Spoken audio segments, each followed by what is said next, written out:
थोड़ी सी तवज्जो चाहूंगा, इसलिए कि आपके अंदर अगर एहसास जिंदा है तो आज से आप अपने आप को इंशाअल्लाह बदलने की कोशिश करेंगे, और अगर एहसास मर गया तो फरिश्ते आकर के भी आपको समझाएं तब भी आप समझने के लिए तैयार नहीं होंगे।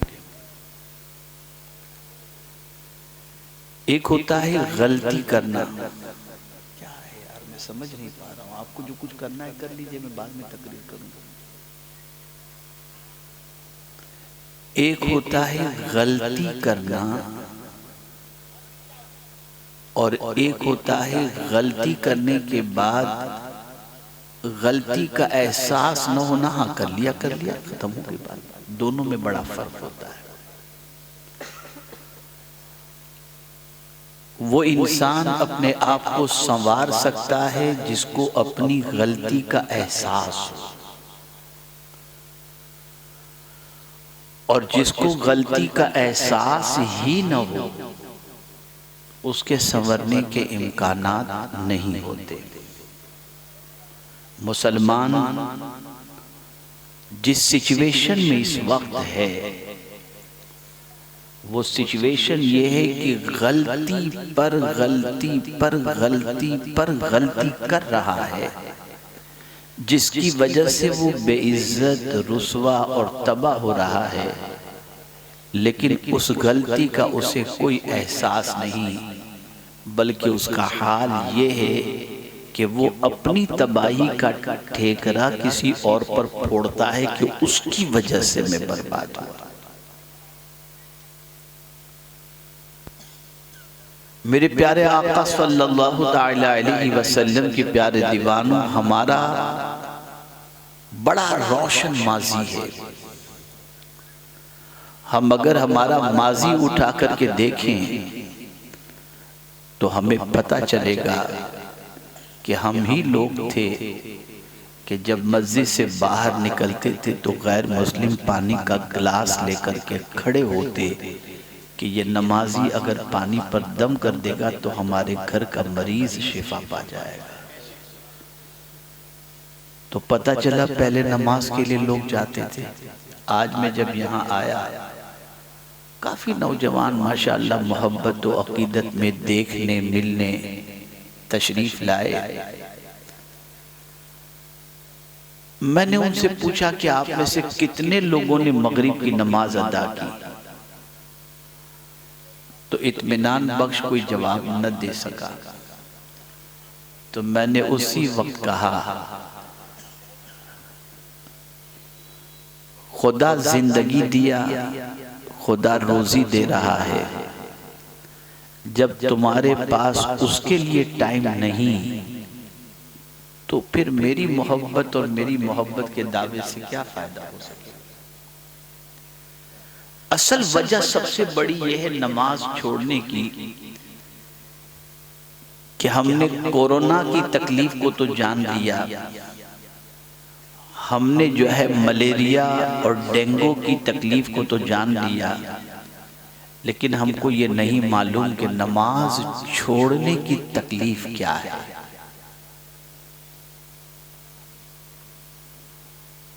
अगर पता चल जाए कि नमाज कज़ा करना कितना बड़ा गुनाह है और उसकी कितनी बड़ी सजा है,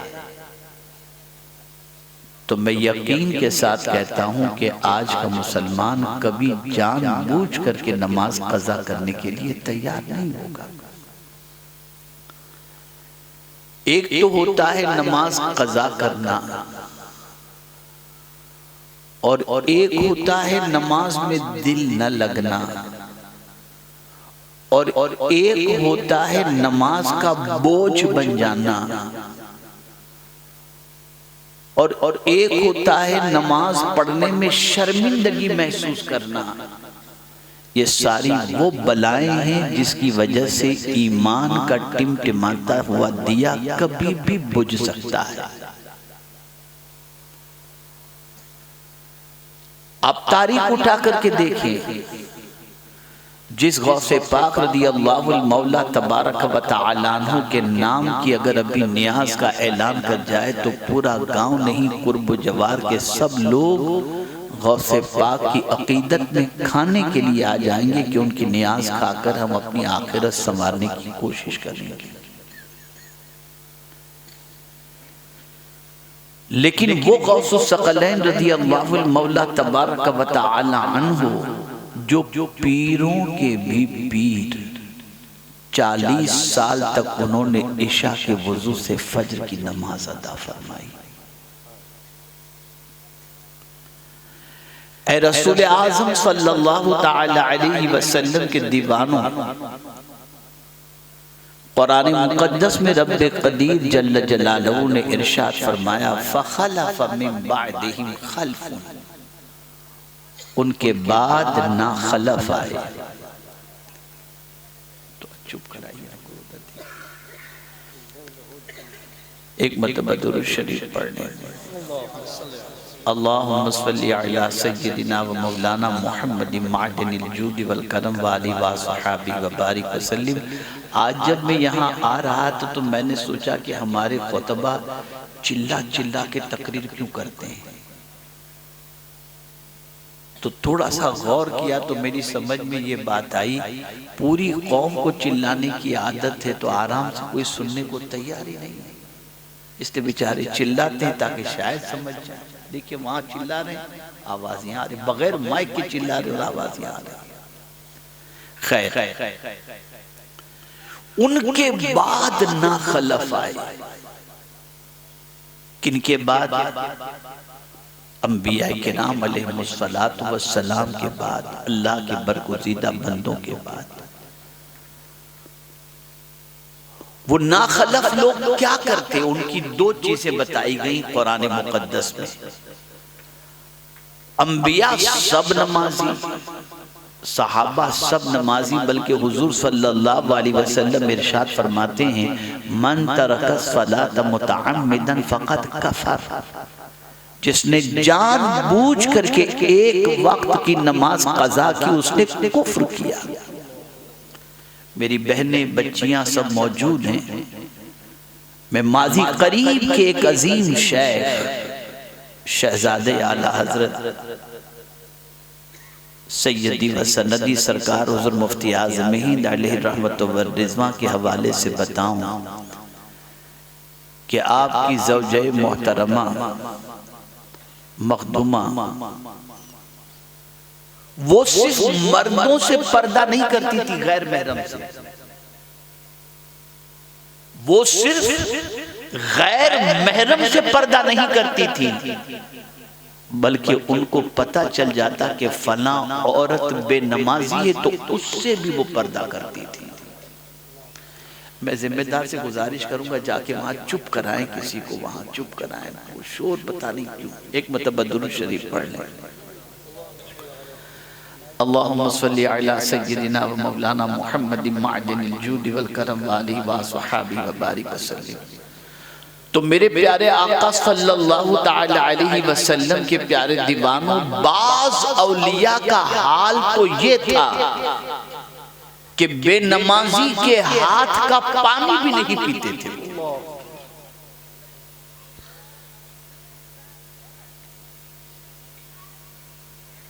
और कहते थे कि कहीं इसकी नहुसत हम में ना आ जाए।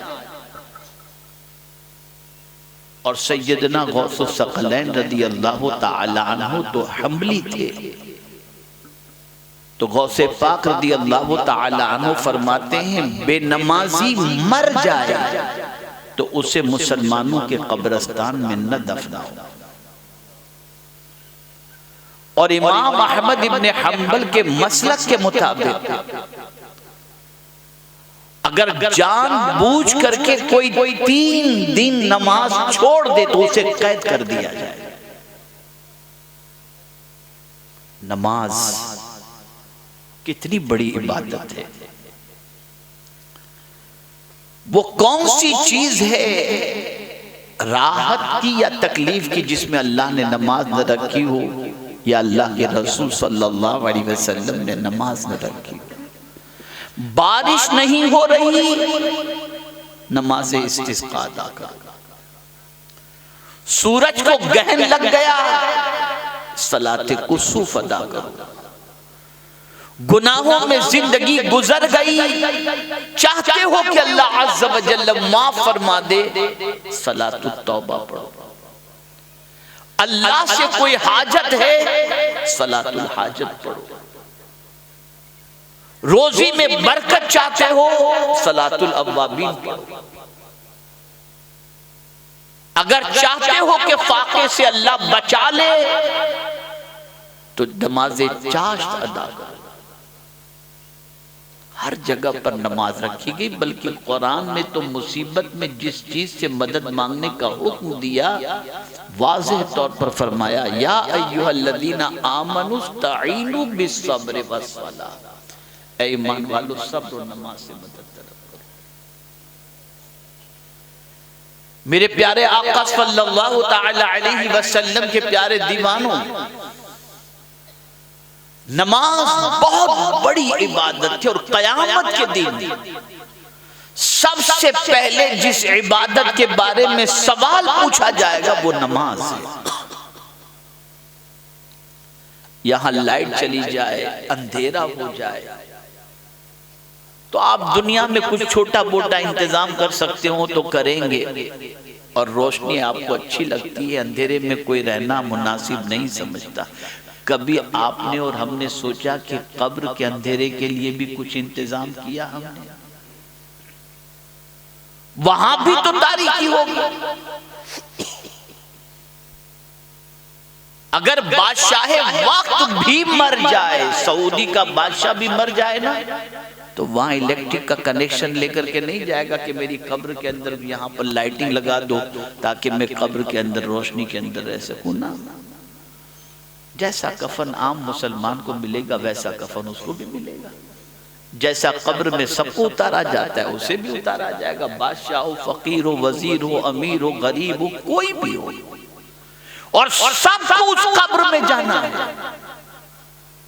कभी हमने सोचा कि उस कब्र के अंधेरे को हम किस चीज से दूर करें? मेरे आका सल्लल्लाहु अलैहि वसल्लम इरशाद फरमाते हैं, कब्र की रोशनी नमाज है। जो शख्स नमाज का पाबंद होगा, अल्लाह उसकी कब्र को मुनव्वर फरमा देगा, उसकी कब्र में अंधेरा नहीं रहेगा।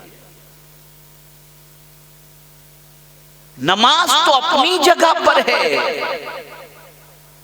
अगर कोई शख्स अच्छी तरीके से वुजू कर ले, अच्छी तरीके से, तो मेरे आका सल्लल्लाहु अलैहि वसल्लम फरमाते हैं, कल बरोज़े क़यामत मैं अपनी उम्मत को पहचानूंगा।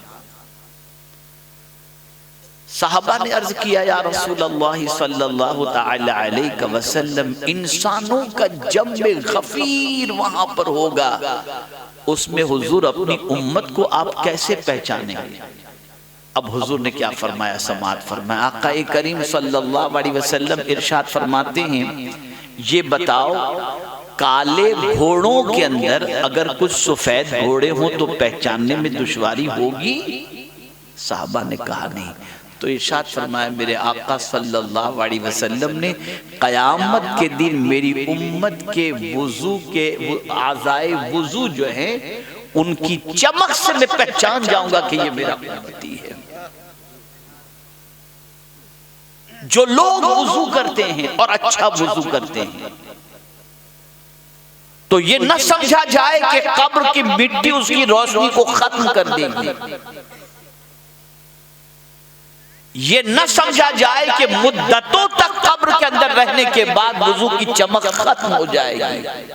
भले सदियां गुजर जाएं, लेकिन मेरे परवरदिगार जल्ल जलालहू ने आज़ाए वुजू के अंदर इतनी चमक रखी है कि जो बंदा वुजू करता है, क़यामत के दिन आज़ाए वुजू चमक रहे होंगे, जिसे देखकर मदीने के ताजदार सल्लल्लाहु अलैहि वसल्लम पहचान जाएंगे कि ये मेरा उम्मती है।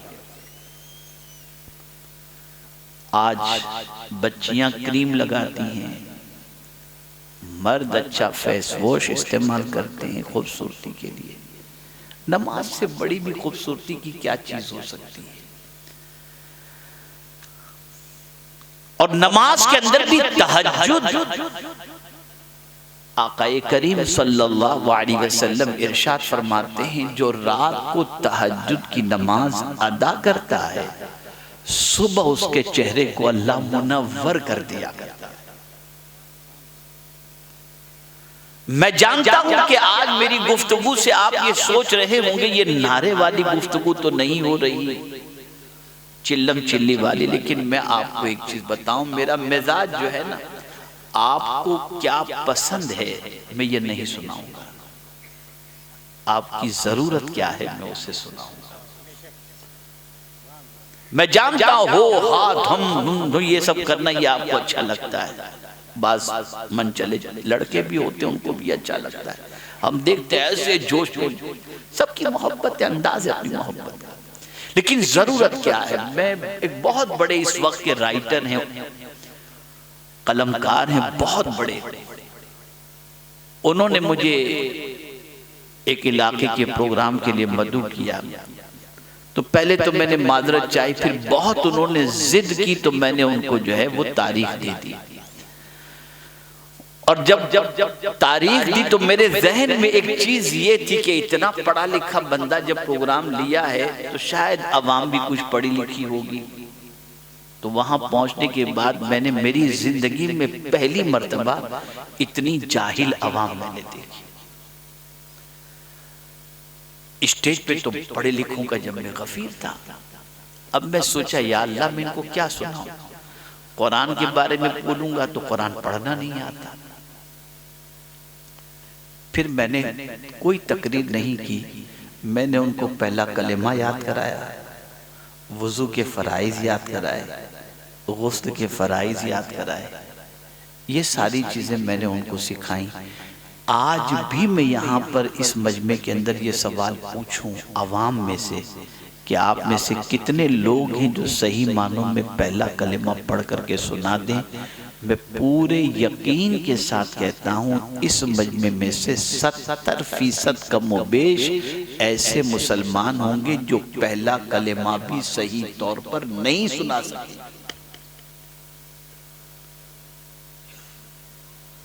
और मैं तजर्बे की रोशनी में अर्ज कर रहा हूं, जब किसी नौजवान का निकाह पढ़ाना होता है और उसको कलेमा पढ़ाते तब पता चलता है कि इसका हाल क्या है। तो जो कौम नबी का कलेमा तक सही तौर पर न पढ़ सके, वो कौम अपने मारे जाने का, अपनी तबाही का मातम कर रही हो तो उसका इलाज भी तो करना चाहिए।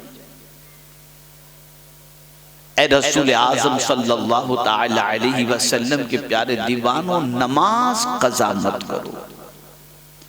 बहुत सारे लोग होते हैं सुनते, हाँ यार ठीक है अभी क्या नमाज पढ़ेंगे तो मेरी बीवी पता नहीं क्या सोचेगी, मेरा भाई क्या सोचेगा, मेरा दोस्त क्या सोचेगा। कोई मरने के बाद काम आने वाला नहीं, कोई काम। ये नमाज काम आएगी, ये इबादतें काम आएंगी, ये तिलावत काम आएगी, ये दुरूद शरीफ काम आएंगे, ये इस्तिग़फ़ार काम आएंगे।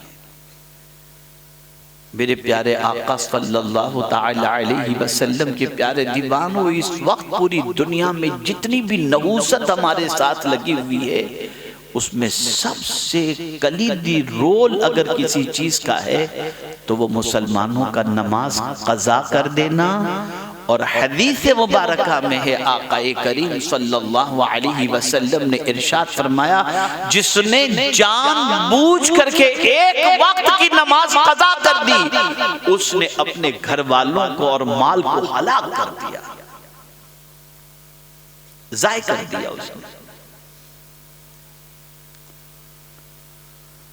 और आक़ाए करीम सल्लल्लाहु ताला अलैहि वसल्लम इरशाद फरमाते हैं, जिसने जानबूझ करके एक वक्त की नमाज कज़ा की अल्लाह और उसके रसूल उससे बरीउ जिम्मा हो गए।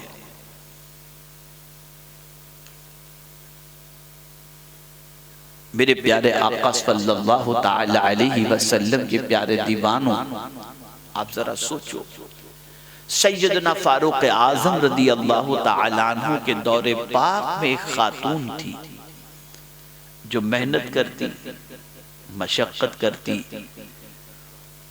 और जो कुछ शाम तक कमाती उससे अपने घर का गुजर बसर करती। एक दिन वो निकली, मेहनत तो मशक्कत किया उसने और जो कमाई उससे तेल खरीदा और तेल खरीद करके वो घर की तरफ आ रही थी कि ठोकर लगी और हाथों से तेल गिर गया। अब आप समझ सकते हैं कि मिट्टी की जमीन और तेल जमीन पर जैसे ही गिरा, जमीन ने तेल को जज्ब कर लिया। अब वो औरत पहुंची फारूक आजम रदी अल्लाह ताला अन्हु के पास और अर्ज करती है, अमीरुल मोमिनीन, एक मुकद्दमा लेकर हाजिर हुई हूँ। इरशाद फरमाया, क्या है? वो अर्ज करती है, मेरा तेल गिर गया और जमीन ने उस तेल को जज्ब कर लिया, मुझे मेरा तेल चाहिए। फारूक आजम ने फरमाया कि बैतुल माल से मैं तुझे तेल दे देता हूँ। कहा, नहीं, मुझे वही तेल चाहिए जो मेरी मेहनत का है।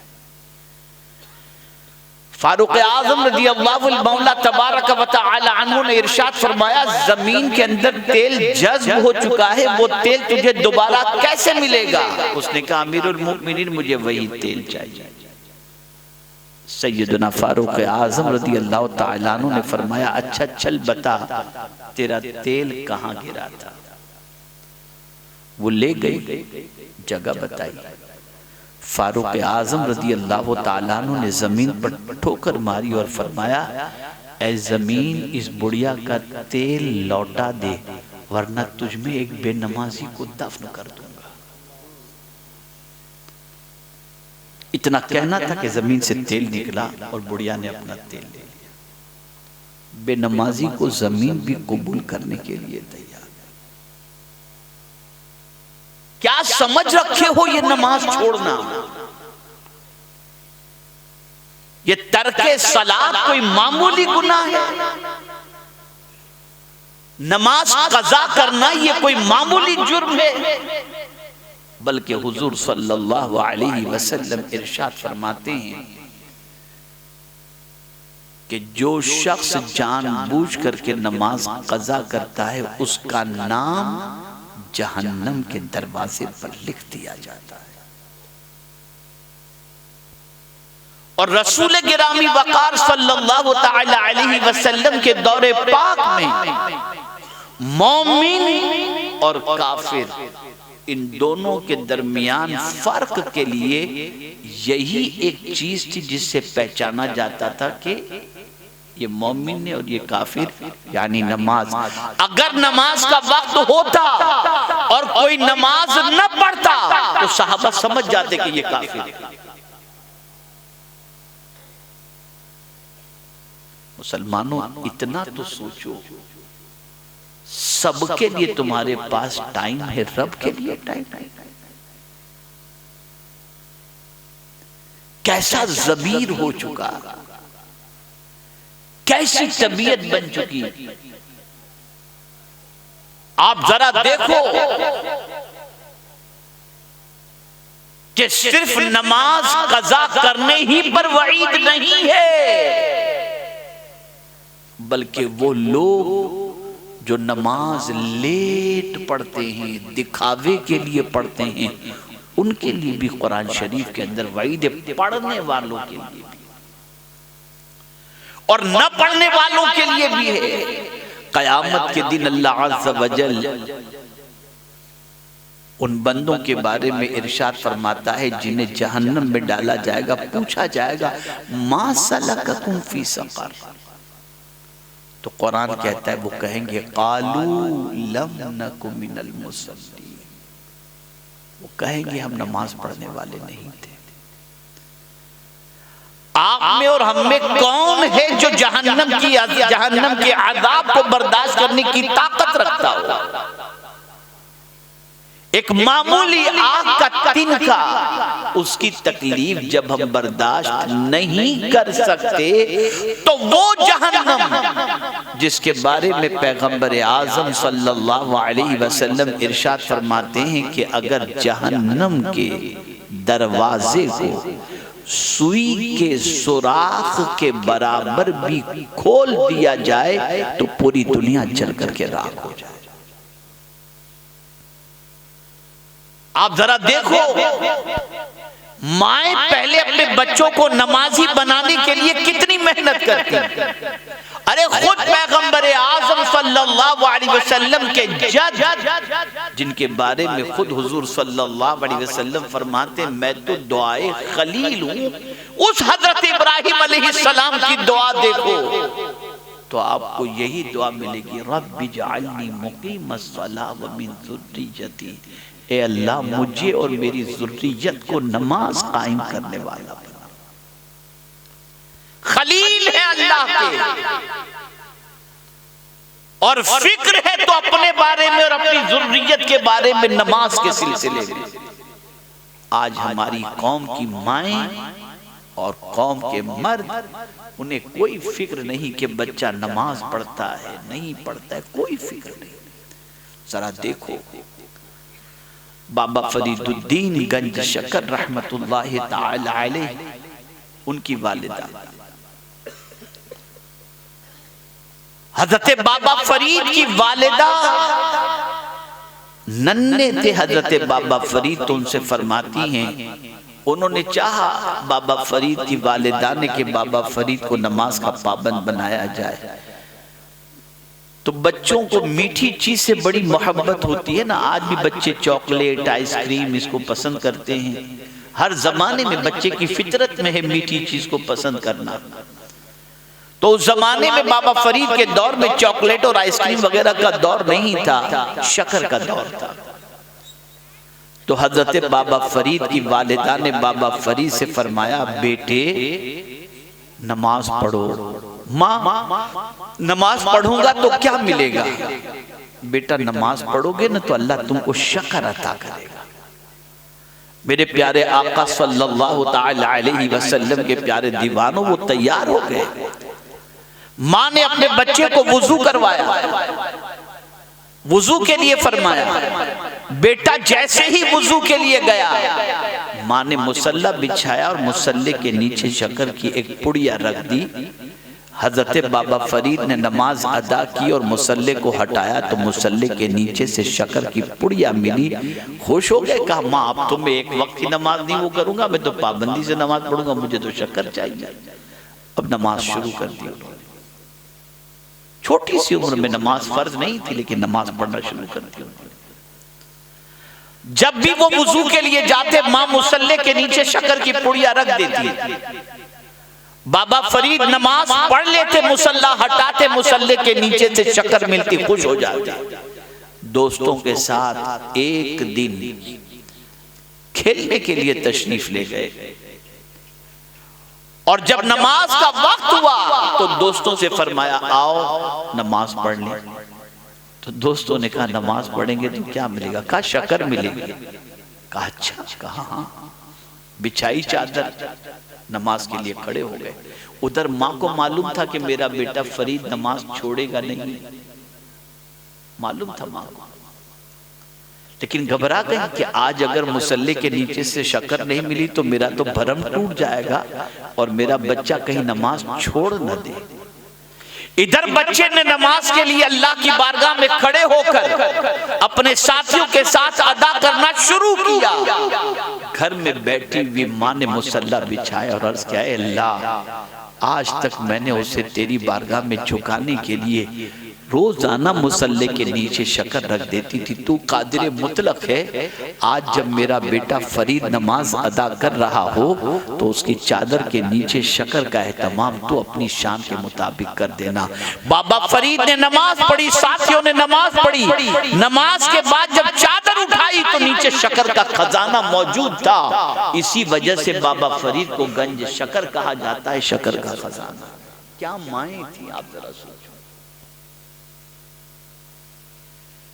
इमाम हुसैन की मोहब्बत के अंदर आंसू तो बहाया जाता है, लेकिन किस हाल में इमाम हुसैन ने जान दी, कभी ये भी ख्याल आया? 72 जख्म है इस जिस्म के ऊपर, फिर भी इमाम ने सजदा नहीं छोड़ा। ये कैसी कौम है यार, कैसी कौम है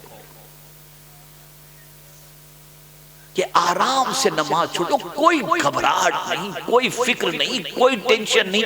नमाज कज़ा करना इतना आसान और इजी समझते हैं जैसे कोई गुनाह है ही नहीं।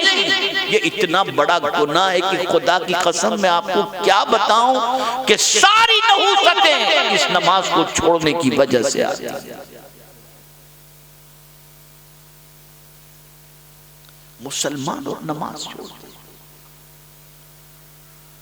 मुसलमान के अंदर नमाज की फिक्र न हो, ये कैसा मुसलमान? मेरे प्यारे आका सल्लल्लाहु तआला अलैहि वसल्लम के प्यारे दीवानों, माएं अपने बच्चों को नमाज की ताकीद करती हैं, माएं अपने बच्चों को नमाज का पाबंद बनाती, माएं अपने बच्चों के सर को बारगाह समदीयत में झुकाती। और इमाम हुसैन ने जब आंख खोली ना, तो अपनी माँ को भी नमाज में देखा और बाप को भी नमाज में देखा। आप जरा सोचो, आज की औरतें पूरी पूरी रात या रात का बहुत बड़ा हिस्सा किसी भी तरीके से यूट्यूब पर, इस पर, उस पर अपना टाइम खर्च करती नजर आती हैं। उन्हें सजदे का ख्याल नहीं, नमाज कज़ा होने का ख्याल नहीं। लेकिन खातून जन्नत जो जन्नती औरतों की सरदार हैं, सय्यदतुन निसा हैं, उनका हाल क्या था मालूम? इशा की नमाज पढ़ने के बाद नफिल के लिए खड़ी होती और इतना लंबा कयाम करती जिसकी कोई इंतहा नहीं, और फिर सजदे में जाती तो पहला ही सजदा इतना तवील हो जाता कि फज्र की अजान की आवाज आती तो हज़रत खातून जन्नत फातिमा ज़हरा रज़ी अल्लाह ताला अन्हा अल्लाह की बारगाह में कहती है, अल्लाह तूने कितनी छोटी रात बनाई है कि फातिमा जी भर कर तेरा सजदा भी नहीं कर सकती। जरा सोचो, जरा गौर करो, आज बच्चे डांसर क्यों पैदा हो रहे हैं? आज बच्चे नाफरमान क्यों पैदा हो रहे हैं? किसी माँ को ये फिक्र है ही नहीं कि मेरा बेटा या बेटी नमाजी बने। आजकल तो यूपी, बिहार, बंगाल, इन इलाकों के अंदर तो जहेज की इतनी गलत रस्में मौजूद हैं जिसकी कोई इंतहा नहीं है। ये चाहिए, बहुत सारे लड़के तो ऐसा है कि जैसे भिखारी बन चुके हैं कि ये चाहिए, ये चाहिए, ये चाहिए, ये चाहिए, सारी चीजें। और माएँ अगर बच्चे के लड़के वालों की तरफ से कुछ तकाजा नहीं भी होता तो बहुत कुछ देने की फिक्र करती हैं, और कुछ दिनों के बाद पता चलता है सब बिक भाग गया और कुछ बचा नहीं है, और फिर फाके की नौबत अल्लाह न करे किसी के यहाँ आती हो। मैं आपको एक ऐसा नुस्खा बताता हूँ, मेरी कौम की बच्चियों, अपनी बच्चियों को ये चीज सिखा दो। खुदा की कसम, बच्ची ये सीख करके अगर ससुराल में गई, ससुराल माला माल हो जाएगा, कभी उनके घर में फाका नहीं आएगा। ये मैं नहीं कहता, मदीने के ताजदार सल्लल्लाहु अलैहि वसल्लम का फरमान है। हजरत अब्दुल्लाह रज़ियल्लाहु मौला तबारक व तआला अन्हु सख्त अदील थे। सैयदना उस्मान ज़ुन्नूरैन रज़ियल्लाहु तआला अन्हु पहुंचे, उनकी कई बच्चियां थी हजरत अब्दुल्लाह रज़ियल्लाहु तआला अन्हु की। उन्हें ख्याल हुआ हजरत उस्मान गनी रज़ियल्लाहु तआला अन्हु को कि अगर अब्दुल्लाह का विसाल हो गया तो बच्चियां अपना गुजर बसर कैसे करेंगी। तो हजरत अब्दुल्लाह रज़ियल्लाहु तआला अन्हु से हजरत उस्मान ज़ुन्नूरैन रज़ियल्लाहु तआला अन्हु ने फरमाया, तुम्हारी तबीयत कैसी है? वो बीमार थे। कहा अल्लाह का शुक्र है। कहा एक काम करो, ये थोड़ी सी रकम तुम्हारे पास रखो। कहा मैं इसे क्या करूंगा? कहा इसे रखो, अगर तुम्हें कुछ हो गया तो तुम्हारी बच्चियों को काम आएगा। वो उठ करके बैठ गए। कहा हुजूर, क्या आप ये समझते हो मेरी बच्चियां भूखे मर जाएंगी, फाके में रहेंगी? खुदा की कसम, मेरी बच्चियों को कभी फाका आ ही नहीं सकता। हजरत उस्मान गनी ने फरमाया, किस बात पर तुम इतने यकीन के साथ कह रहे हो? कहा, मेरे आका सल्लल्लाहु अलैहि वसल्लम ने इरशाद फरमाया, जो औरत सूरह वाक़या की रोज पढ़ने की आदी होगी उसके घर में कभी फाका नहीं आ सकता। मैंने सारी बच्चियों को सूरह वाक़या याद करा दिया है, इसलिए मेरी बच्चियों से मुझे उम्मीद है कि जहां जाएंगी सूरह वाक़या की तिलावत करेंगी और उसकी वजह से उनके घर में कभी फाका नहीं आएगा। सिखाओ, ये सब सिखाओ। बहुत दूर निकल गए हो, गोश्त मछली खाने के लिए मुसलमान है, बाकी इस्लाम से कोई लेना देना नहीं, इल्ला माशाअल्लाह, सिर्फ रस्मों के आदी बन चुके। हमारी जिंदगी में लोग अगर इस्लाम देखना चाहें नजर नहीं आ सकता। मैं तो बाज ऐसे जालिम लड़कों को जानता हूं जो मस्जिद के करीब होते और अजान की आवाज होती है फौरन चले जाते, कोई हाथ पकड़ के मस्जिद में न ले जाए। माअज़ल्लाह मिन ज़ालिक, इतना नमाज से दूरी, इस हद तक नमाज से गफलत। अल्लाह का शुक्र है, मैं सिर्फ 33 नेमत की खातिर कहता हूं कि दुनिया के मुख्तलिफ मुल्कों में जाता हूं। अभी गुज़िश्ता साल यानी 2025 में सिर्फ 4 महीने के अंदर मैंने 20 मुल्कों का दौरा किया। अमेरिका, कनाडा, बरतानिया, यूरोप, ऑस्ट्रेलिया, न्यूजीलैंड, अफ्रीका, ये सारे मुल्कों का मैंने दौरा किया। एक मर्तबा मैं स्विट्जरलैंड से आ रहा था और मैं जैसे ही फ्लाइट के अंदर एंटर हुआ, एक खातून पहनी हुई थी वेस्टर्न कपड़े, जीन्स टी शर्ट वगैरह पहनी हुई थी, लेकिन जैसे ही मैं एंटर हुआ तो उसने मुझे सलाम किया और मुझसे कहती, असर की नमाज का वक्त हो गया। फ्लाइट में बैठी थी। मैंने कहा, बहन मैं भी पढ़ करके अंदर दाखिल हो रहा हूं।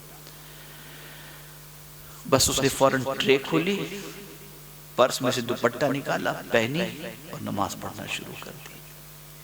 उस वक्त मैंने महसूस किया कि आदमी कहीं भी चाहे, अगर नमाज उसकी आदत बन जाए तो वो कभी नमाज नहीं छोड़ सकता, कभी नहीं छोड़ सकता, कभी नहीं। मैं पहली मर्तबा 1996 में जब अमेरिका गया था तो जिनके घर मेरा कयाम था वो सुबह के वक्त इत्तेफाक से न्यू जर्सी से मेरी फ्लाइट जो है शिकागो के लिए थी, तो सुबह की फ्लाइट थी। तो उन्होंने मुझसे, यानी सुबह हम उठ गए, वो भी उठ गए। उन्होंने मुझसे कहा कि हजरत अगर आप इजाजत दें तो मेरी बच्चियों को मैं साथ ले लूं। मैंने कहा खैरियत का, यूनिवर्सिटी बच्चियों को जाना है तो बच्चियों को आपको ड्रॉप करके मैं उनको यूनिवर्सिटी ड्रॉप कर दूंगा। तवज्जो चाहूंगा, आप इधर उधर न देखें बेटा, बैठ जाए।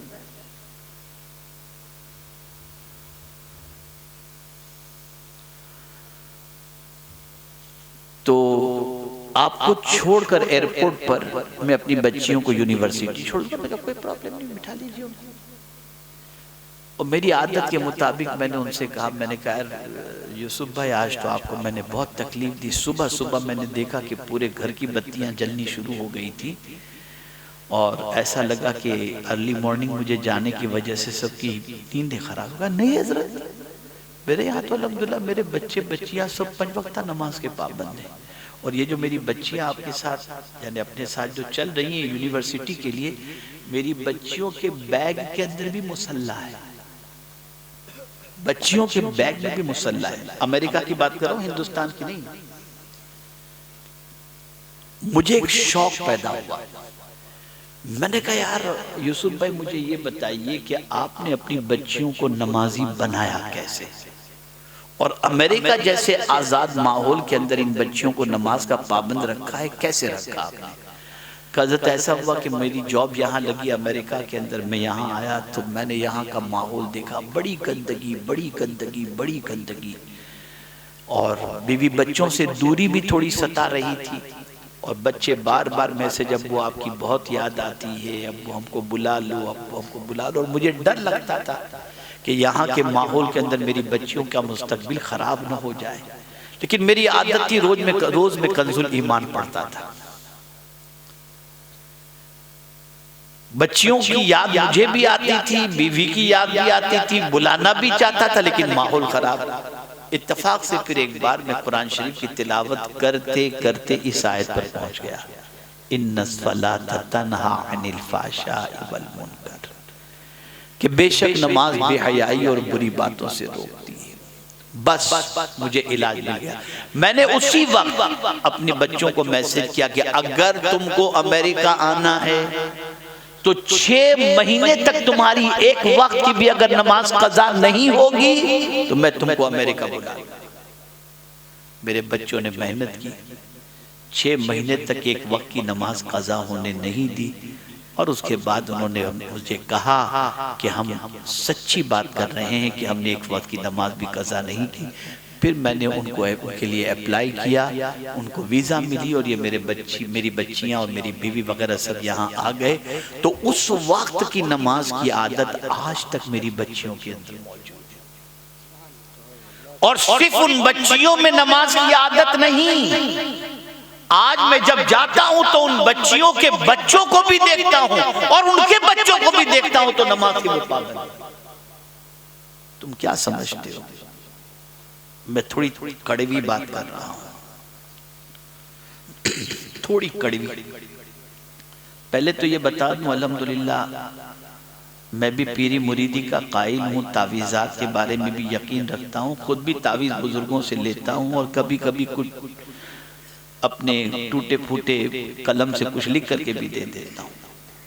अब मैं आपको जो समझाने जा रहा हूँ, मर्द भी सुने और औरतें भी सुने, लेकिन मर्द मुझे जवाब देंगे, औरतें अपने दिल में जवाब देंगे। आप में से ज्यादातर लोग जो है वो किसी बुजुर्ग के पास जाते होंगे तो यही तो कहते होंगे, हजरत कोई तावीज़ दीजिए जिससे मेरा धंधा चल पड़े, मैं मालदार हो जाऊं, घर बन जाए, बच्ची की शादी हो जाए, जहेज का इंतजाम हो जाए, कारोबार चले। ज्यादातर इसी चीज का तावीज़ लेने जाते हैं। भाई जवाब दीजिए, मैं अगर सही कह रहा हूं तो ऐसा ही है। आज मैं आपको एक तावीज़ दे रहा हूं, एक तावीज़, और ये फकीर कुरान पर भरोसा करते हुए, अल्लाह पर भरोसा करते हुए कहता है, आप कभी भी जिंदगी में कंगाल नहीं होंगे इंशाअल्लाह। मैं आपको तावीज़ दे रहा हूं। अगर आप चाहते हैं कि अल्लाह अज़्ज़ा वजल रिज़्क़ के अंदर फरावानी अता कर दे, मालो ज़र बेपनाह अता कर दे, और दौलत की फरावानी आपके पास हो, तो एक नुस्खा है। कुरान कहता है, वअमुर अहलक बिस्सलाह वस्तबिर अलैहा ला नसअलुका रिज़्क़ा नहनु नरज़ुक़ुक। अल्लाह फरमाता है, अपने घर वालों को नमाज का हुक्म दो और खुद भी नमाज कायम करो। अल्लाह फरमाता है, मैं तुमसे रोजी नहीं मांगता, मैं तुम्हें रोजी अता करूंगा। और अल्लाह वादा खिलाफी नहीं फरमाता। अल्लाह ने क्या फरमा दिया, मैं तुम्हें रोजी अता करूंगा। रोजी मिल करके रहे, मिल करके रहे। लेकिन क्या किया जाए, तावीज़ पर भरोसा है, अल्लाह पर भरोसा कम। मुझे याद है, मैंने सरकार मुफ्ती आज़मीन अलैहि रहमतुल्लाह व रिज़वान की जूतियां दुरुस्त की हैं। हजरत की सोहबत से इस्तेफादा मैंने किया है। हजरत की बारगाह में जब कोई तावीज़ लेने आता और जैसे ही कुछ दुख दर्द सुनाता तो हजरत फौरन फरमाते, नमाज नहीं पढ़ोगे तो मुसीबतें दरवाजे पर आएंगी, पहले वादा करो 5 वक्त की नमाज पढ़ोगे, सारी मुसीबतें दूर हो जाएंगी। और फरमाते, ये तावीज़ तुम्हें उसी वक्त नफा देगा जब तुम 5 वक्त की नमाज पढ़ोगे। ये हुज़ूर मुफ्ती आज़म, मैंने खुद अपने कानों से सुना है, किसी की सुनी सुनाई बात नहीं करता। और अल्हम्दुलिल्लाह मैं हुज़ूर मुफ्ती आज़मीन अलैहि रहमा की गुलामी में जो आया तो हजरत खुद हमारे गरीब खाने पर तशरीफ लाए, तो हमारी पूरी फैमिली को हजरत ने हमारे घर ही के अंदर मुरीद फरमाया था। अल्हम्दुलिल्लाह, ये हमारी खुशनसीबी। मैं हुज़ूर मुफ्ती आज़मीन अलैहि रहमतुल्लाह व रिज़वान के बाजू में बैठता तो हजरत के प्लेट से लुक में उठा उठा करके खाता। ये उसी की बरकतें हैं जो आज मैं कुछ बातें आपके सामने पेश कर रहा हूं। लेकिन इस बुढ़ापे के अंदर कोई कह नहीं सकता कि कभी एक वक्त की नमाज कज़ा हुई। मुझे याद है पहली बार हुज़ूर मुफ्ती आज़मीन अलैहि रहमत व रिज़वान जयपुर से मुंबई तशरीफ लाए, फ्लाइट के अंदर। फ्लाइट का पहला सफर था हजरत का। जैसे ही हजरत मुंबई एयरपोर्ट पर उतरे, पूछने वालों ने पूछा, हुजूर कैसा सफर रहा, पहली बार आप फ्लाइट में बैठे? तो कहा बहुत अच्छा, इसलिए कि इसमें नमाज कज़ा नहीं होती। ये सोच लिया। कहाँ है हमें न कोई नमाज पढ़ते देखता है, न हमारी औलाद देखती है, न और कोई। बस क्या बताऊं मैं आपको, ऐसा लगता है जैसे नमाज माज़ अल्लाह बोझ बन गई हो हमारे ऊपर।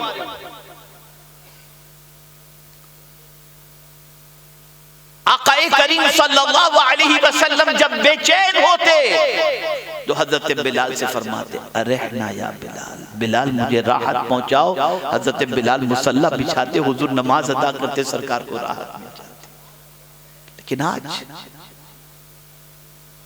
वो कौम जो नमाज से इतना भाग रही हो, उस कौम को अल्लाह कभी तरक्की अता नहीं कर सकता। याद रखें, सब जगह झुकते हो, खुदा के सामने झुकने के आदी बन जाओ, कहीं झुकने की तुम्हें जरूरत नहीं पड़ेगी, कहीं झुकने की जरूरत नहीं पड़ेगी।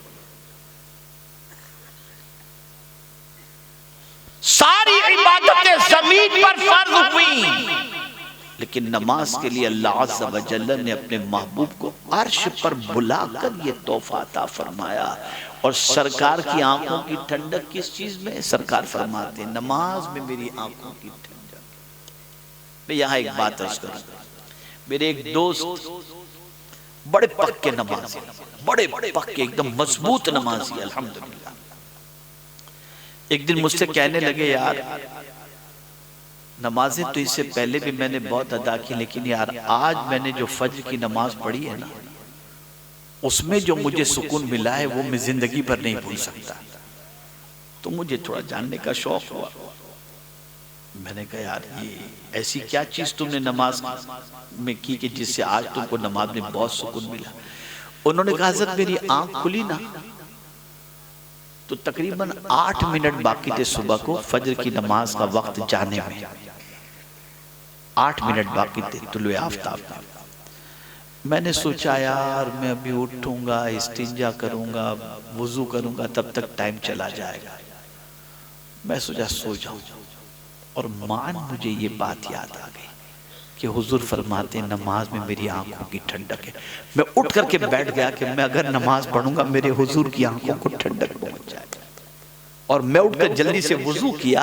2 फर्ज जितना टाइम था मैंने वो 2 फर्ज अदा कर लिए। मुझे कल्ब में इतना सुकून पहुंचा कि आज मेरे आका की आंखों को यकीनन ठंडक पहुंच गई होगी कि मैंने नींद छोड़ करके नमाज अदा कर ली।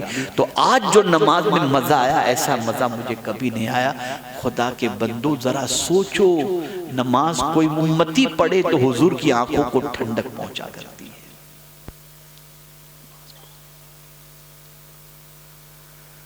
सहाबा की पहचान हुजूर ने क्या बताई? तराहुम रुक्कान सुज्जदा, उनको तुम देखोगे रुकू करने वाला, सजदा करने वाला। तो पहली चीज नमाज जाय करने से बचो, नमाज कज़ा करने से बचो, नमाज वक्त गुजर जाने के बाद पढ़ने से बचो, नमाज मकरू औकात तक डिले करने से बचो, और नमाज रियाकारी से अदा करने से बचो। नमाज पढ़ो अल्लाह के लिए, उसकी रजा के लिए, उसके प्यारे हबीब सल्लल्लाहु अलैहि वसल्लम के बताए हुए तरीके के मुताबिक। तो बाद वाले नाखलफ आए जिन्होंने नमाज ज़ाय कर दी। तो आज हमारी तबाही की सबसे बड़ी वजह, और सहाबा, औलिया, ताबईन, इनकी कामयाबी की वजह ये कि वो हर जगह पर जब भी नमाज का वक्त होता वो नमाज अदा करते। हम लोग नमाज को ज़ाय कर देते। दूसरी चीज कुरान ने क्या बताई? वत्तबउ शहवात, और वो नाखलफ आए जिन्होंने ख्वाहिश की पैरवी की। दिल ने चाहा ये गंदगी देख लें, देख लिया, इस लड़की को देख लें, देख लिया, ये पिक्चर देख लें, देख लिया, ये आवारागर्दी कर ले, कर लिया। जो कुछ शहवात, जो कुछ ख्वाहिश, जो कुछ नफ्स ने कहा, हमने उसकी बात मान ली, उसकी पैरवी की। एक वाक़या अर्ज करता हूं, सुने। हज़रत सालबा रज़ी अल्लाह तआला अन्हा 16 साल की उम्र उनकी, ज्यादा उम्र नहीं, सिर्फ 16 साल। 16 साल के नौजवान थे हज़रत सालबा रज़ी अल्लाह तआला अन्हु। सरकार सल्लल्लाहु अलैहि वसल्लम ने उन्हें किसी काम के लिए भेजा। वो निकले। उस जमाने में पक्के मकान, बड़े दरवाजे, ये सारी चीजें तो नहीं हुआ करती थी। दरवाजों पर पर्दे हुआ करते थे, मोटे मोटे पर्दे। हज़रत सालबा रज़ी अल्लाह तआला अन्हु निकले। हदीस के अल्फाज हैं, फयाती रीह, हवा आई, और इतनी तेज हवा आई कि एक घर के करीब से गुजर रहे थे तो उस घर का पर्दा हट गया। तेज हवा की वजह से पर्दा हट गया। अब पर्दा हटा, 16 साल नौजवान हज़रत सालबा रज़ी अल्लाह तआला अन्हु पर्दे के हटते ही अचानक उनकी नजर घर में पड़ गई उधर। तो घर में एक औरत गुस्ल कर रही थी। उन्होंने कहा अस्तगफिरुल्लाह, अस्तगफिरुल्लाह, ये क्या हो गया? मैं, हुजूर ने मुझे किस काम के लिए भेजा था, मेरी आंखों ने क्या देख लिया? बस उसका सदमा उनके दिल पर इतना हुआ कि अब हुजूर के पास जाने की बजाय, काम के लिए जाने की बजाय, इसी गलती की वजह से हज़रत सालबा रज़ी अल्लाह तआला अन्हु जंगल में निकल गए। शाम हुई, वो तशरीफ नहीं लाए। सरकार सल्लल्लाहु अलैहि वसल्लम ने सहाबा से फरमाया, सालबा कहाँ है? तलाश करो। गए तलाश करने, नहीं मिले। उसके बाद आक़ाए करीम सल्लल्लाहु अलैहि वसल्लम के पास वो न पहुंचे तो सरकार सल्लल्लाहु अलैहि वसल्लम ने फरमाया, सालबा को तलाश करो। हज़रत सलमान और हज़रत फारूक आज़म रज़ी अल्लाह तआला अन्हुमा दोनों को भेजा उन्होंने तलाश करने के लिए। जंगलों बयाबान में गए, आए, सरकार नहीं मिले। उसके बाद हज़रत सालबा रज़ी अल्लाह तआला अन्हु की तलाश के लिए हुजूर ने पहाड़ पर भेजा। वो पहाड़ की तरफ बढ़े तो देखा एक चरवाहा बकरियां चरा रहा था। उससे पूछा कि तूने किसी नौजवान को देखा है? अब जवाब सुनिए। वो चरवाहा कहता है, हाँ, एक नौजवान जो है मेरी बकरियों के चराते वक्त थोड़ी देर के लिए बाहर आता है, हम उसे बकरी का दूध दो करके एक गिलास दे देते हैं, वो पी लेता है, फिर वापस वो कार के अंदर चला जाता है। कहा, हाँ, वही सालबा होगा और कोई नहीं हो सकता। फारूक आजम ने पूछा, वो कब निकलता है? तो कहा, इस वक्त निकलता है। फारूक आजम इंतजार किए, वो निकले। हदीस मुबारका में मौजूद है, रोते रोते रोते हजरत सालबा रज़ी अल्लाह तआला अन्हु चूजे की तरह हो गए थे, इतने छोटे हो गए थे, इतने डर गए थे और इतना रो रहे थे। हजरत फारूक आजम की नजर पड़ी, इरशाद फरमाया, सालबा चलो, तुम्हें हुजूर ने बुलाया है। कहा, मैं इस लायक नहीं कि हुजूर को मुंह दिखा सकूं, मैं इस लायक नहीं। फारूक आजम ने लिया, बहरहाल लेकर के पहुंचे हुजूर की बारगाह में। सरकार सल्लल्लाहु अलैहि वसल्लम ने हज़रत सालबा रज़ी अल्लाह तआला अन्हु को देखकर फरमाया, सालबा क्या हुआ तुम्हें? कहा, हुजूर मुझसे बहुत बड़ा गुनाह हो गया।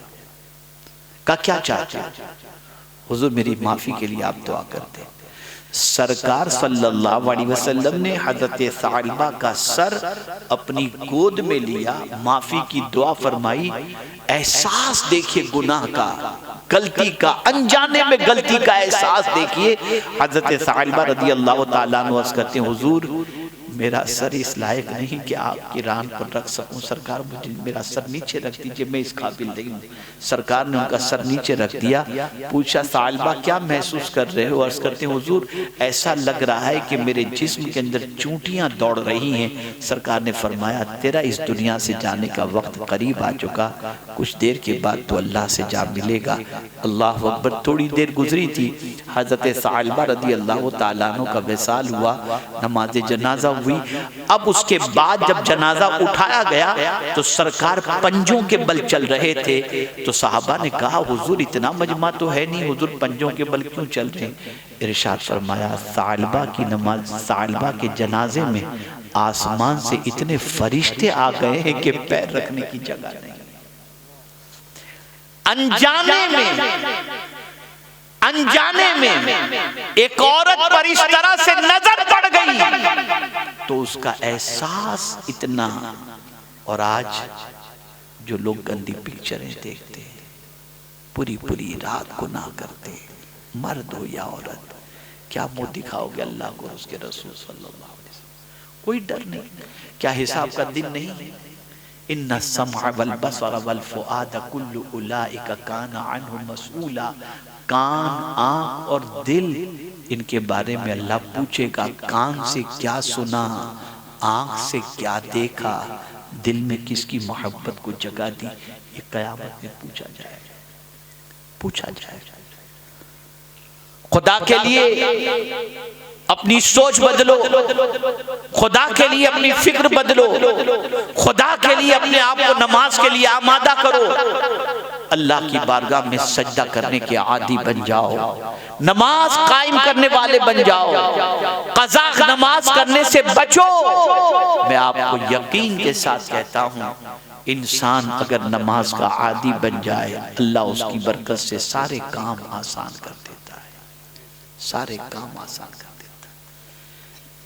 इसलिए आज मेरा पैगाम आप तमामी हजरात को यही है कि एक अजीम प्रोग्राम के सिलसिले में आप यहाँ पर आए हैं कि आज दूसरा जलसा है जामिया गौसिया का। और मैं बहुत घबरा रहा था, तारीख दे भी दी थी, 2-3 मरतबा कैंसिल का मैंने प्रोग्राम किया, समझाया किसी और को, लेकिन क्या नाम है हाफिज जो मुंबई में रहते हैं, हाफिज महबूब भाई या महबूब भाई जो भी, माशाल्लाह, वो बस वो जिन की तरफ पिन में आ गए थे कि नहीं आपको तो आना ही है। और उनका इसरार, और उनको मैंने पूछा कि आप क्यों मुझे वहाँ बुलाना चाहते हैं, तो उन्होंने जो अपनी तड़प बताई तो फिर मुझसे नहीं रहा गया। मैंने कहा ठीक है, फिर मैं हाजिर होता हूँ इंशाअल्लाह। उनकी तड़प एक ही थी कि हमारे इलाके के अंदर बहुत जहालत है, गलत रस्में हैं, लोग नमाज नहीं पढ़ते, तो हजरत मेरी ख्वाहिश है कि लोग कुछ रास्ते पर आ जाए, नमाजी बन जाए। मैं आपसे वादा नहीं लूँगा कि वादा करके आप वादा खिलाफी अल्लाह न करे करें। फ़र्ज तो है जिसके ऊपर नमाज, उसको नमाज तो पढ़े। इंशाअल्लाह आज से कोशिश करेंगे नमाज पढ़ने की। जवाब जैसा चाहिए वैसा मुझे नहीं मिल रहा है, ठंडी लग रही है ज़्यादा। पढ़ेंगे इंशाअल्लाह। खुद भी पढ़ो, अपनी औलाद को भी पाबंद बनाओ, अपनी औलाद को भी पाबंद बनाओ। नमाज का हुक्म दो उन्हें प्यार से, मोहब्बत से। सरकार सल्लल्लाहु अलैहि वसल्लम जब मुसल्ले पर होते और बच्चे पीछे जो नमाज के अंदर होते, तो अगर कोई बच्चा रोता होता तो सरकार नमाज को शॉर्ट कर देते, नमाज मुख्तसर कर देते हुजूर सल्लल्लाहु अलैहि वसल्लम कि इस बच्चे के रोने की वजह से इसकी माँ को तकलीफ पहुंचेगी। इतना बच्चों से हुजूर प्यार करते थे और बच्चों के रोने का इतना ख्याल। लेकिन वही हुजूर सल्लल्लाहु अलैहि वसल्लम फरमाते हैं, बच्चा 7 साल का हो तो नमाज का हुक्म दो, और 10 साल का हो जाए तो मार करके नमाज पढ़ाओ, मार कर नमाज पढ़ाओ। आप नहीं जानते, ये बच्चा जब सजदे में जाता है ना, सजदे में जाता है ना, तो उसके माँ बाप के लिए इस बच्चे का सजदे में जाना कितनी बड़ी दौलत होती है, वो आप नहीं जानते। मैंने एक मंजर अपनी आंखों से देखा था। मैं गोवा के अंदर एक मुरीद की शादी निकाह पढ़ाने के लिए गया था, सावंतवाड़ी के अंदर। निकाह के बाद मस्जिद में गया जोहर की नमाज पढ़ने के लिए, जमात हो चुकी थी। तो मैंने देखा एक साहब जवान है माशाल्लाह, उनका 2-2.5 साल का बच्चा होगा, उसको लेकर वो मस्जिद के अंदर खड़े थे। पहले उन्होंने बाजू में उसे खड़ा किया, बच्चा है ना, छोटा सा बच्चा, बाप नमाज के लिए सज्जे में जाता तो कभी यूं करता कभी यूं करता। बाप ने नमाज में महसूस कर लिया कि ये अभी सही। फिर उसके बाद अपने दोनों पैरों के बीच में बच्चे को खड़ा किया और फिर वो सज्जे में जाता, बच्चे को हाथ पकड़ के सज्जे में ले जाता। तो सिर्फ ये मंजर देखकर मैंने सोचा, ये मंजर मुझे इतना अच्छा लगता है तो खुदा को कितना अच्छा लगता हो, अल्लाह को कितना अच्छा लगता हो। झुकाओ अपने बच्चों को खुदा के सामने। खुदा की कसम फिर ये किसी जगह पे झुकने के लिए तैयार नहीं होगा, अल्लाह इसके सर को बुलंदी अता करेगा। खुद भी नमाज के पाबंद बनो, अपनी औलाद को भी नमाज का पाबंद बनाओ। हजार लालचें देकर, हजार मोहब्बतें शफकतें करके उसे नमाज का पाबंद बनाओ। एक मर्तबा अगर आपका बच्चा नमाज का पाबंद बन गया, वो आपका भी वफादार रहेगा और नजात का जरिया भी इंशाअल्लाह। लेकिन ये उसी वक्त मुमकिन है जब आप खुद भी नमाज पढ़ें। तो ये चंद कलिमात खैर थे जो मैंने आपकी समाअत के हवाले किए। नफ्स की पैरवी से बचो, नफ्स के इत्तिबा से बचो, गुनाहों से बचो। ये गंदी पिक्चरें देखना और ये रात रात पर अवबाशपन करना, ये सारी चीजें वो हैं जिससे दुनिया भी तबाह होती है और आखिरत भी तबाह होती है। आप मुसलमान हैं, अल्लाह के मानने वाले हैं, उसके रसूल सल्लल्लाहु अलैहि वसल्लम के मानने वाले हैं। आपकी ज़िंदगी तो ऐसी हो कि लोग देखें तो आपकी ज़िंदगी को देखकर उनको ये यकीन हो जाए कि मुसलमान कितने अच्छे होते हैं। आज हमारी पहचान क्या है? रात को 3 बजे तक चिल्लम चिल्ली, गाली गलौज, गुटखा, तंबाकू, ये सब पहचान, ये सब पहचान। मिटाओ इस पहचान को। मैं बंगाल की बात आपको बताऊं, बिल्कुल एक देहात, ये तो कुछ भी नहीं है, इससे खतरनाक देहात, लाइट वगैरह कुछ भी उस देहात के अंदर नहीं थी। एक मुफ्ती साहब भोपाल के करीब रहते थे, उन्होंने मेरी तारीख ली, उन्होंने बहुत जिद की कि हजरत आपको आना पड़ेगा। बड़े बामल थे, तो मैंने उनकी बात ठुकराई नहीं, मैं गया। तो जब उनके गांव में दाखिल हुआ तो एक अच्छी खासी बिल्डिंग उन्होंने मुझे बताई। देखिए हजरत ये बिल्डिंग आप देख रहे हैं? मैंने कहा हाँ, मैंने बिल्डिंग देख ली। फिर उसके बाद हम गांव के अंदर एंटर हो गए, चले गए। फिर उन्होंने मुझसे कहा कि हजरत ये आपको मालूम है कि ये बिल्डिंग किसने बनाई है? मैंने कहा, बोले हजरत ये बिल्डिंग स्कूल की है। मैंने कहा अच्छा, किसने बनाई? उन्होंने कहा जो आज जिस कमेटी ने आपको बुलाया है ना, इस कमेटी के 200 मेंबर हैं और ये 200 मेंबरों में से 190 के करीब करीब या 80-85 के करीब करीब मेंबर वो हैं जो बड़े शहर की होटलों के अंदर बर्तन साफ करते हैं। 10, 12, 15 ऐसे हैं जो पीयूपी का काम करते हैं या कारपेंटर है, थोड़ी सी कमाई उनकी अच्छी है। इन 200 लोगों ने मिलकर के ये बिल्डिंग बनाई। मैंने कहा अच्छा? बोले हाँ। मैंने कहा कोई सोच तो इनके ज़हन में रही होगी? बोले हाँ, ये बड़े शहरों के अंदर ये बच्चे होटलों के अंदर बर्तन साफ करते वक्त बड़े शहरों के अंदर रहने वाले बाप के बच्चों को देखते थे कि होटल में जब वो आते थे तो किस तरीके से वो बात करते थे, कितनी तरक्की, कितने तरक्की याफ्ता थे। तो इन्होंने कसम खा ली कि हम भी अपने बच्चों को पढ़ा लिखा करके बड़ा करेंगे ताकि वो हमारी तरफ बर्तन न साफ करें, हमारे बच्चे पढ़ करके आगे आला तालीम हासिल करें। इन लोगों ने थोड़ा थोड़ा पैसा जमा किया और ये बिल्डिंग खड़ी की। आज यहाँ पर एक बड़ी तादाद बच्चों की तालीम हासिल कर रही है। ये सोच बदलो, अपनी सोच को बदलो, अपने अफकार और नजरियात को। जलसे नाम के न करो, दुनिया को दिखाने के लिए न करो, मकसद जलसे करो। आओ सीखो, उस पर अमल का जज्बा अपने अंदर पैदा करो। अल्लाह ताला रहमत आलम नूर मुजस्सम सल्लल्लाहु अलैहि वसल्लम के सदक़ो तुफ़ैल सबसे पहले जो मैंने कहा उस पर मुझे अमल की तौफीक अता फरमाए और साथ में आप सबको भी अमल की तौफीक अता फरमाए। आप जब भी नमाज का इरादा करेंगे तो शैतान कहेगा कल से नहीं, कल से नहीं, आज से। उसका तरीका यह है कि आप में से मर्द भी और औरतें भी जिस किसी ने ईशा की नमाज अभी तक अदा न की हो वो सोने से पहले ईशा की नमाज अदा करके सोए और आज़्म करे कि आज के बाद इंशाअल्लाह मेरी एक वक्त की नमाज भी कज़ा नहीं होगी। आप इधर सजदे में जाएंगे, उधर परवरदिगार की रहमतें आप पर निछावर होने को तैयार हो जाएंगी। अल्लाह ताला हम सबको अमल की तौफीक अता फरमाए, जामिया गौसिया को दिन दूनी रात चौगुनी तरक्की अता फरमाए और फारिग होने वाले बच्चों को कुरान पर पर अमल की और कुरान को याद रखने की तौफीक नसीब फरमाए। वमा अलैना इल्लल बलागुल मुबीन। अस्सलामु अलैकुम व रहमतुल्लाहि व बरकातहू।